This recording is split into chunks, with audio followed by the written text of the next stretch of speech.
Okay, it's going to be a video called Planar Wars 2. The first war was in August 25th of 2021, and that was for new or known planar IMs versus the latest, which was the 7 Hz, and the 7 Hz was clearly the only one that was really worth wrecking, and I said so on the 25th of last year, and it's taken off and it's got a lot of fans. It's this set right here.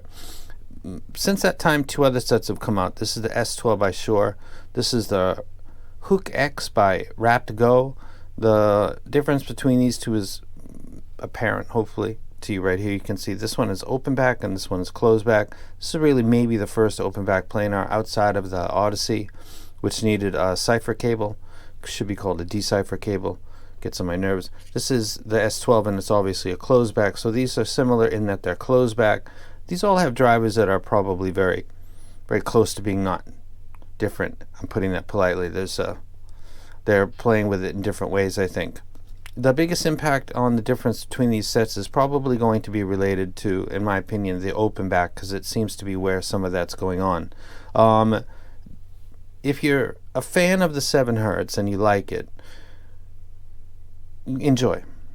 If you're a fan of the S12 and you like it, enjoy. If you are just coming into this game and you're wanting to know what out of these 3 best suits you, the video I'm about to do will probably give you some hints on which way to go.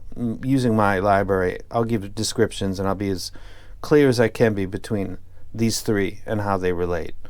Unlike this video, where one was selected and the other was said to be pretty much garbage, I like all 3 of these, but there's one that I like better than the other 2, and I like all 3 for different reasons. I'll put up a spider graph and I'll explain that to you so you can get a visualization. Be very specific. I'm not going to be vague at all. Let's get into it.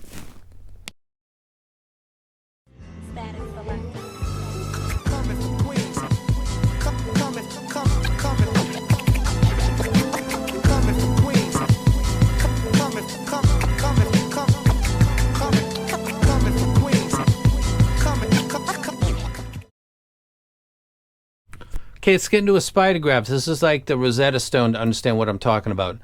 This is the 3 sets. Let's explain this real quick. This is the base right here. This is the backbone, the rhythm section. Poor driver or poor tuning impacts the mid, treble, entire tuning beyond. Everything that follows. Example would be a car audio system or a home audio. Car would probably be more appropriate. You have a mid. You have a separate system, MB Court, Infinity, Focal, something like that. It's tuned very well. It's on an amp. Everything's fine. You decide to go back and you turn on up the gain on your subwoofers, and then you turn it into just like a competition, a dB drag type setup. You can't pick up the mids anymore. They're doing what they were doing because they're separate physical drivers, but you can't perceive them. Perception is reality because the bass is elevated. So this destroys the quality of this. It's not because this did anything different. It's because this is overtuned or tuned poorly. Same thing with personal audio. The mids are very much related to the bass. If this is not done well, your ability to enjoy the quality of the mids will be greatly impacted. A majority of the fundamental frequencies exist here, so if this is done poorly because of the bass's tuning, it's probably not going to be a great experience. The treble, mostly harmonics and overtones. This is related to the sense of stage, how the treble's tuned. It impacts the overall tonality, obviously, and then it's related to the imaging, how you can get a sense of things being in certain spots and not one over the other, one's masking the other. Next is resolution. This is micro details, macro details, also dynamics, a sense of you've got a lot of range and you can pick up everything in the track.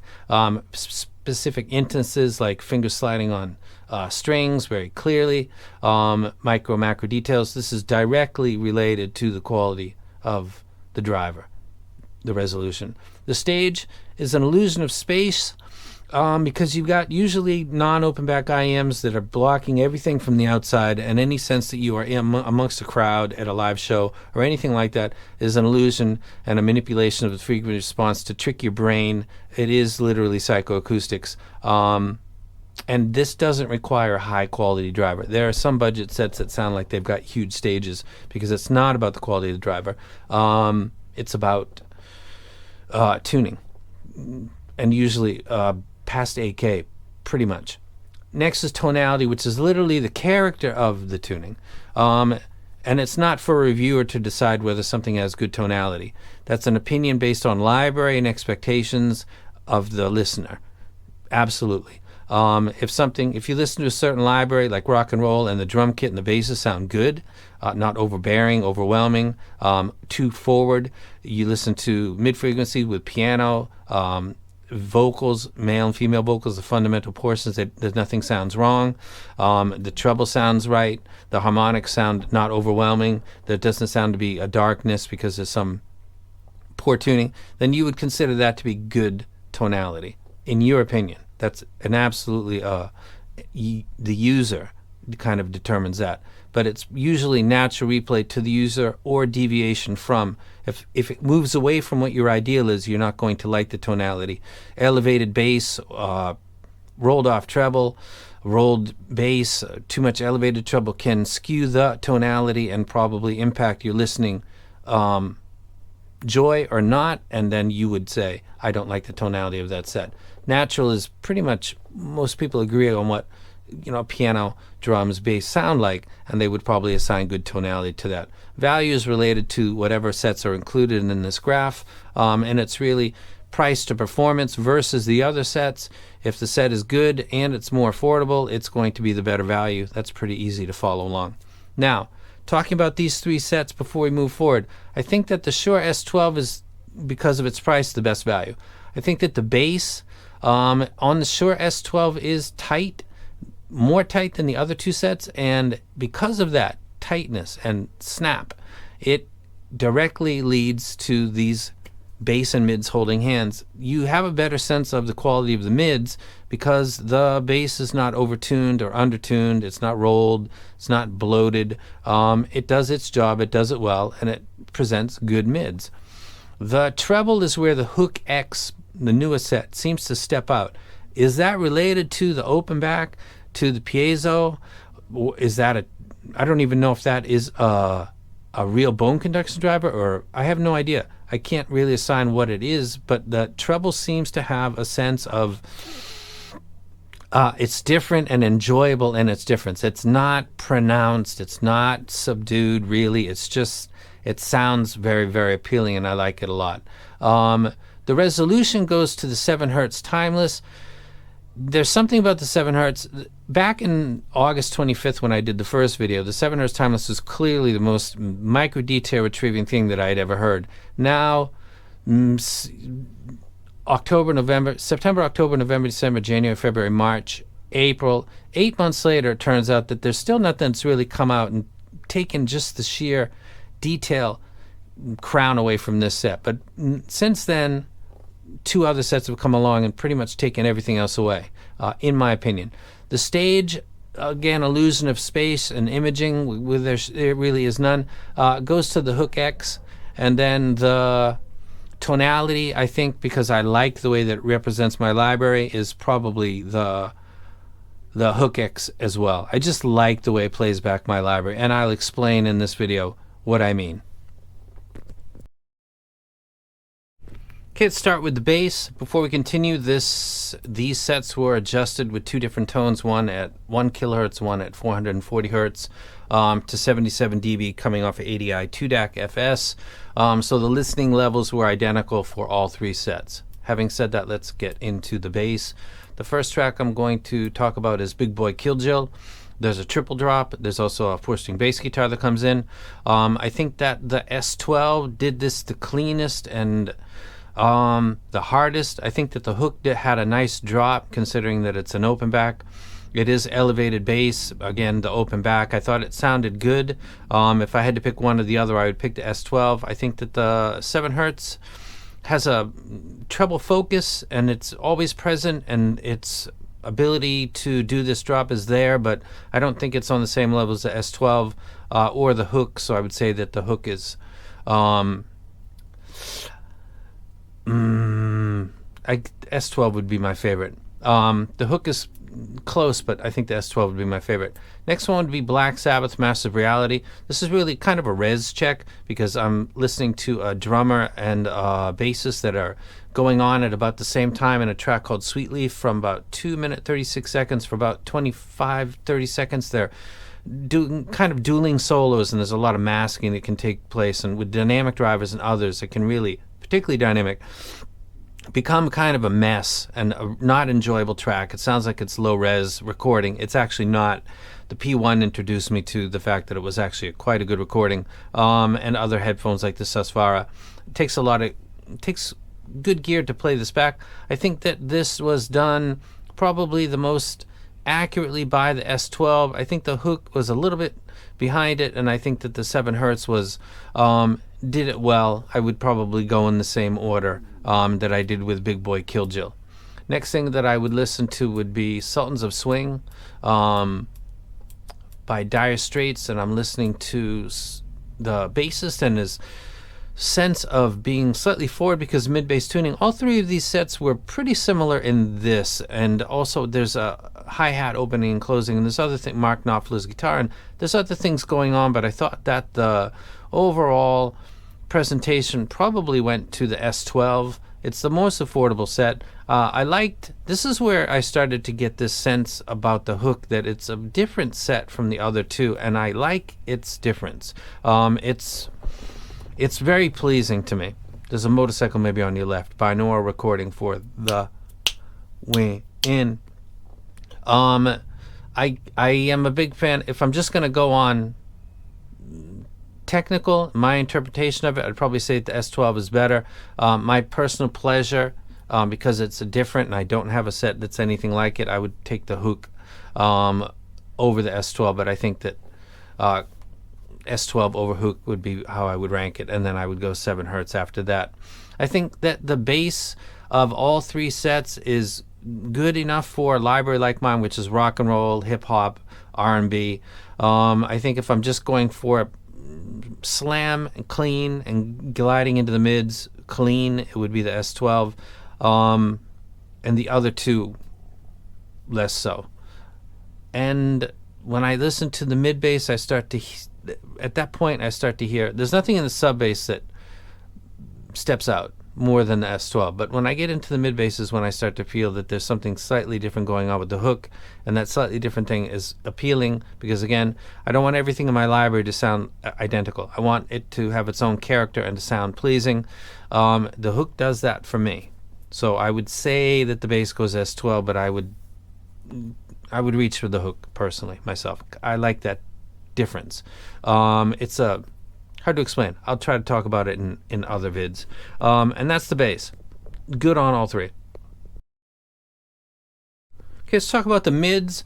A lot of my library, a lot of the mids is really vocals, the fundamental vocals, keyboards, pianos, parts of the drum kit, really everything kind of exists, but I mostly, for my reviews, focus on vocals, like the Beatles, where we've got multiple singers. My go-to is usually Fleetwood Mac, because there's 2 male, 2 female singers. I think the recording quality is quite high, and they're coming in at different orders, a lead and then 3 backing, 2 kind of co-leads and then 2 backing. They kind of switch. Chris McVie kind of does her own thing at the end with her own track. I think there's a lot of variations going on with the Sing album, and it's vocal centric.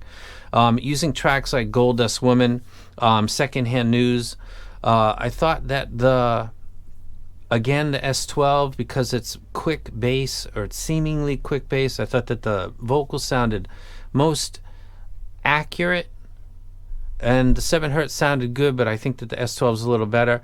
This is where from the mid bass forward, the way that the Hook treats vocals is kind of analog. It's hard to explain. It's very appealing in the same way that the Calyx M as a DAP is appealing, the same way that certain gear presents a musicality that is a little bit different. For the Calyx M, it's because they had a little bit higher distortion intentionally. I found that out years later, and that's what they said. It makes sense when I think about it. I don't think this is putting out higher distortion, but it's creating a musicality with vocals that is really quite appealing. for two reasons. One, I like its sound, and two, I have not heard anything quite like it. Listening to the Grateful Dead, Ripple, Jerry Garcia, I really actually like this track too. I like the guitar. I think it's like a mandolin. You can correct me if I'm wrong. I'm sure I am. It's not a mandolin, but kind of like that. I thought it sounded really good. The piano on Elton John, which should actually be right here. Philadelphia Freedom, Someone Saved My Life Tonight, Goodbye Yellow Brick Road. Piano goes all the way across the spectrum. The audible, you can catch the low keys all the way down to the basically the almost the sub bass, and then you can catch the upper keys and the harmonics pretty much as far as the human ear can go. So the piano can kind of sometimes give a indication of something going wrong in the mids, because it sounds, if you really pay attention, it almost sounds warped, and you can definitely hear it when it's scooped, just like you can with vocals. So I think I like the mids on the Hook the best. I think general rec to other people and using safe, I would probably say it's the S12, which is a bonus because it's the most affordable set. Like in the bass, I'm personally going to grab the Hook because it does stuff that I don't have anything else that does the same thing that it does. Planar plus maybe something else in a presentation that's analogish and musical. I like it a lot. I think people that are into something like that, if you have the Calyx M DAP and you really love that, or if you have earphones that you think have that kind of playback, this is going to be the fan base for this set right here. And then the analytical, give me every detail, would be probably the 7 hertz, and the balance between the two would be the S12. So that would be the mids. I think that the vocals sound good on all of these. I think that the attack, the edge sharpness of notes is the most unnatural in the 7 hertz, but that's, the 7 hertz became popular because it was the first well-done planar, and also planar does things that other transducers don't do. If you really love that part, that hum, that sharp edge, you really love the 7 hertz, and you should probably stay where you're at if you've never left, because the Hook-x is going in a completely different direction. But I like that direction, so I like the Hook-x, though the safer rec would be the S12. That's the mids. All of them are good, and they're all different, actually. Quite close, but they're not the same. Okay, the treble. Let's talk about the treble. We are near something I want to talk about anyway right here. This is Goodbye Yellow Brick Road, and it's a track called Funeral for a Friend, Love Lies Bleeding. Funeral for a Friend is an instrumental. A lot of keyboards and organs is the opening. There's no lyrics to it, and then it transitions into a typical song, which is called Love Lies Bleeding. This is very much like the Boston foreplay, It's Been Such a Long Time, where they start with an instrumental and then they migrate into an actual typical rock and roll track. The energy, and this is where the Hook jumps out at me. The sense of power that comes from the organs at the beginning of Funeral for a Friend are just another level from the other two sets that are up here, the S12 and the 7 hertz. And the 7 hertz has tons of detail and it does treble well, but the way that the Hook does something like Funeral for a Friend, if you're familiar with Elton John in this track at all, it sounds almost kind of mind-blowing. It's really, really, it's got a build-up.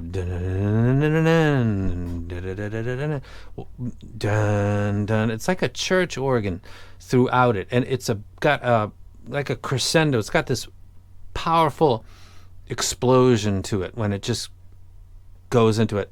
It's got a calm moment where dun dun dun dun dun dun dun dun dun dun, and the guitar, and then it kind of Love Lies Bleeding. I think that this sounds epic. Because of that, I went to Boston and I listened to Foreplay. It's been such a long time, because it's kind of the same blueprint where they go into this just huge build up to Tom Schultz is doing just this crazy stuff with his guitar, like really crazy stuff, screwdrivers and just all kinds of stuff, not typical like slides. He's going nuts, and you can go check a live version of this. The drummer, they're like teenage kids in the basement trying to make as much effing noise as they possibly can on that part, and then it transitioned to It's Been Such a Long Time. That build up and that powerful sense comes through with the Hook, where it just sounds like a clean playback with the S12 and the 7 hertz. Does this make any sense to you? I don't know. If you're fans of these tracks, you probably get what I'm talking about, or you will when you get the hook. Up to this point, I can just say it's different, and I like that. It's got a powerful and a spacious sense, but I don't mean that in the sense like I'm in a large room. It's hard to explain. There are a lot of things, articulating them in a video because what you hear, and then finding the vocabulary to explain that without being ridiculous and using terms that only few people in the hobby actually use. I'll spare you that and just say it's different, and I find it to be amazing. Cymbal strikes on Led Zeppelin, Hey Hey What Can I Do, is a track that I use often. Let me see if I can get Jimi Hendrix, by the way, in his solos and All Along the Watchtower sounded fantastic. The cymbal strikes, also the live show for Dixie Chicken on Little Feat, and also this one right here. These are right next to each other now. Freebird from One More from the Road. They both sounded fantastic on the hook. They sounded good on the other two sets as well. And Led Zeppelin, Have I Passed You? And you are right here. And I'm listening to cymbal strikes because they're very clean, very clear. They got nice tails, and they're repeated. I like probably the cymbal accuracy on the S12 the best. And I like the overall replay because I'm just so smitten with it on the hook. Is this honeymoon period because it's the newest set? No, because I didn't expect anything from that, actually, because it's from a company called Raptgo. I've got two other things on my squig. I never talked about them because they were not really worth talking about. So I didn't see this coming at all. There was no build-up. There is no, oh my God, this is so awesome. I'm very surprised, actually. So it's a little bit different from that. So that's the treble. I think the hook specialty is lying there. I enjoy it quite a lot. And that's the treble. Okay, let's talk about resolution. Let's talk about Ozzy Osbourne. That's something you might not expect. And there's Tchaikovsky right there, but I want to talk about Ozzy Osbourne. There's a track on this, Randy Rhoads doing a solo. He was recorded without him knowing that this was going to be put on the album. He was kind of practicing going. He was a classically trained guitarist. There are moments in this track where you can clearly hear his fingers sliding up and down the fretboard on the strings, and it's really always audible, but sometimes it's very, very, very realistic. This is kind of not an Easter egg, but it's very much a resolution check, and it sounds very good on all of these sets. I think that the hook does this better. I think if we're just talking about the volume and your ability to hear it clearly, it would be the 7 hertz. In a sense that it sounds realistic, I would go with the hook, and the S12 does it. All three do it. They're all planar. I like the way that the hook does this. Going on this same vein where I'm looking for things, where am I? Ozzy, LMNO. Okay, Michael Jackson. Here we go.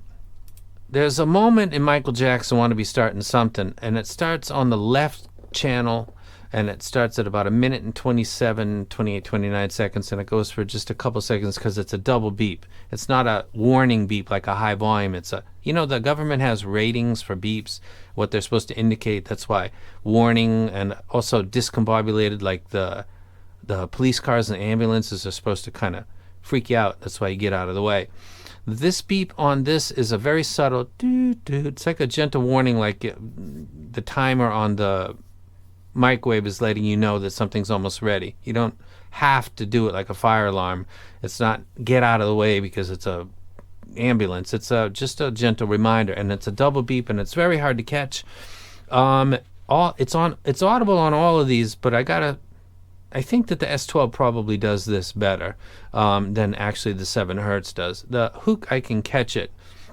So while I like the performance of the finger slides better because it sounds natural on the hook, I think that the audible ability just to catch it is probably something that the S12 does better. But I'm enjoying the hook, but I think the S12 does probably that better.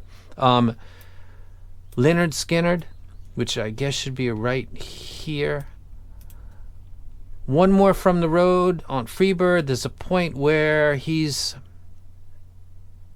last track. There's a point where Ronnie Van Zant is standing behind the mic, and the crowd is out to his left and his front and his right, and they're asking for him to play Freebird, and he's asking what songs that you want to hear, and then the piano starts the intro, and then the crowd kind of rises from left to right, and you get kind of a positioning cue. It's like just a coincidence.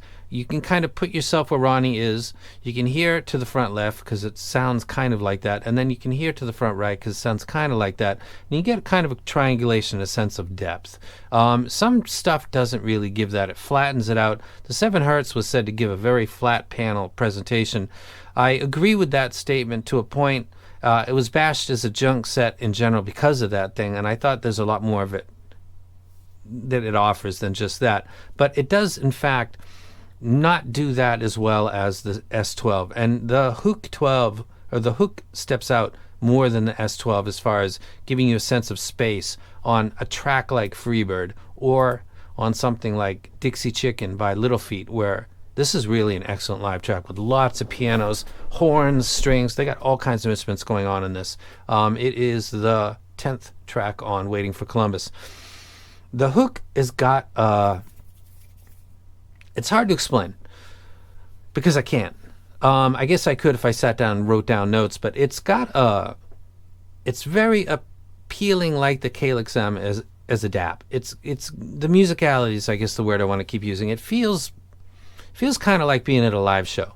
And I dig it a lot. And when you're listening to live stuff, it sounds like you're at the live show. U2, still haven't found what I'm looking for, is another one that I listened to. And again, I like the Hook. The S12 did great too. So I think the resolution on all three is great. I just kind of like the way that the Hook is playing it all back.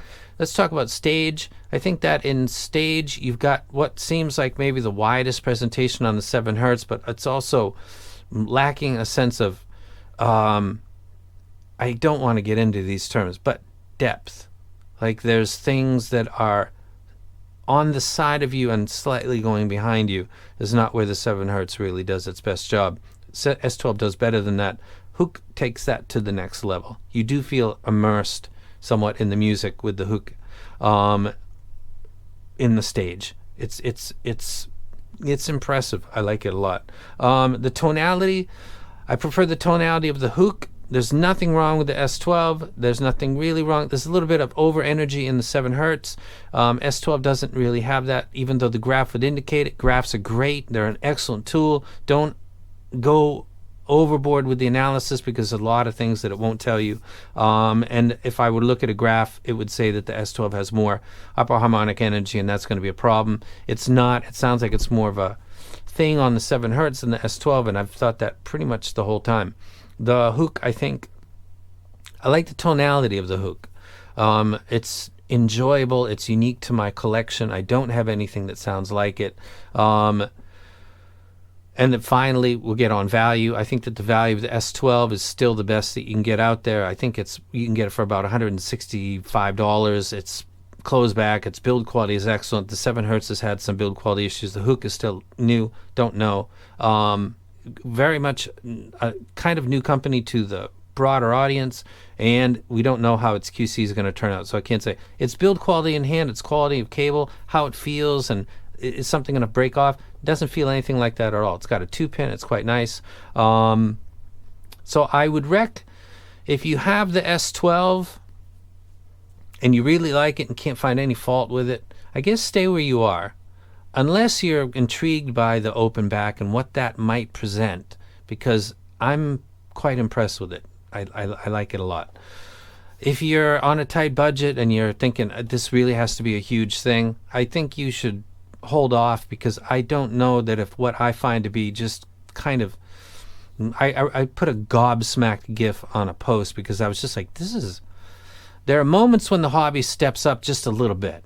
And some people see it right away, others poo-poo it, and then eventually over time people look back and say, yeah, that was a big deal. An open back planar that's not stepping wrong clearly in any kind of way and is adding a little bit of special sauce. I'm a huge fan. Didn't see this coming either. So if you're a 7 Hertz person and you like it, I guess the other video I did, I take that back a little bit. If you're a 7 Hertz fan and you like it, good is what you like, right? I'm just an opinion giver. Just keep it. You don't need to move forward. If you got the S12 and you really like it, just keep it. If you are wanting to experience the latest of what they're doing with Planar, and they're going to do a lot, there's going to be something else coming out. But an open back Planar with another driver, what it's doing, I don't know. But the open backness, it's a great idea. And the noise from the outside is not disturbing to you. The noise from the earphones to others might be slightly, depending on the volume you listen to. At 77 dB, it doesn't seem to come out that much, depending on what's going on. A guitar solo, cymbal strikes I can pick up. Vocals, not so much from the outside. I'm not a person that cares tremendously about the person next to me. Me. Universe goes around me. That's it. Very interesting set. Big fan of it. Look for reviews. When you see reviews done by other people, if they've got a list of their favorite sets, go refer to that, because you can kind of get if you see somebody that's got sets that you really are not a fan of and they rank that as their highest, you can kind of get a sense for what they're looking for. Or it's important when people put up their lists and their rankings. Does it look like something that's matching what you think in your own personal experiences, or not? It's a very good tool. So I would advise you go check out rankings of reviewers if they have them, because that will give you a tilt for what their preferences might be, and that might align with yours. Data points are what's important here. Being specific about songs and what part of the song somebody finds, because this is music here. What is a listening level? That's a very important data point, because somebody might listen louder than you and talk about, oh, the cymbals are too much, or the vocals are in my face, and you're thinking, I never thought that. I never thought that. Why does this guy keep saying that? It's not because he's a bad dude. It's not because he's a shill. It's because he listens louder than you, because that's the way he listens. It's that simple. So it's data points.